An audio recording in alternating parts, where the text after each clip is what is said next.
رجع الغالي يامو بيقلك المعروف انه اكلك الملوك وتعالوا نلبس الكفوف. عمو شو سهيل عم يعذبني. المعروك الشي على عيني من عندي وبس. تعالوا شوفوا لي حشوة معروكة الشوكولا. اوه شوفوا لي هاللوتس اللي مثل الذهب، بسم الله. يا عيني يا عيني. تعالوا شوفوا لي هالحشوة اللي بروماكس. وهلا العشق محبوبة الجماهير النسلة، بسم الله. تعالوا شوفوا لي هالحشوة. يا عيني. وهلا جديد جديد نسلة على طعم الفريز. قولوا لي ما عم دللكم، بسم الله. قربوا شوفوا قد ايه معبيه حشوة برو ماكس. وين عشاق الجوز هند وزبيب، بسم الله.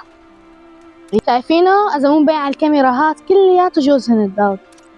وهي الفواكه اللي مخليتني دوب بفلكة. فلكة؟ شاني فلكة؟ المهم يلي بيحب الفواكه وبسم الله.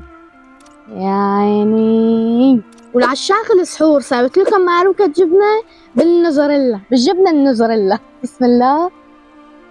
وهلا عنا الزبدة والسكر، محشية الزبدة والسكر. لا ايه صور قرب ورجيهم حشوة الزبدة والسكر والمسك الختام الأساسي مع العجوة والسادة. قلت لكم معروكة كبيرة تقول بيتزاية. ما ححكي شي، رح خلي المعروكة هي اللي تحكي. بنقول بسم الله وبنقسمها. بسم الله. يا عيني، يعني أكثر من هيك ما تحسن، يعني قلبي الصغير لا يتحمل. سويت لكم شلال شوكولا بقلبها، لا تقولولي. هالمرة الريحة والطعمة غير، ورمضان معنا غير. وهالمرة المعروكة اكسترا حليب واكسترا زبدة واكسترا محلب، مثل اكسترا حشوة.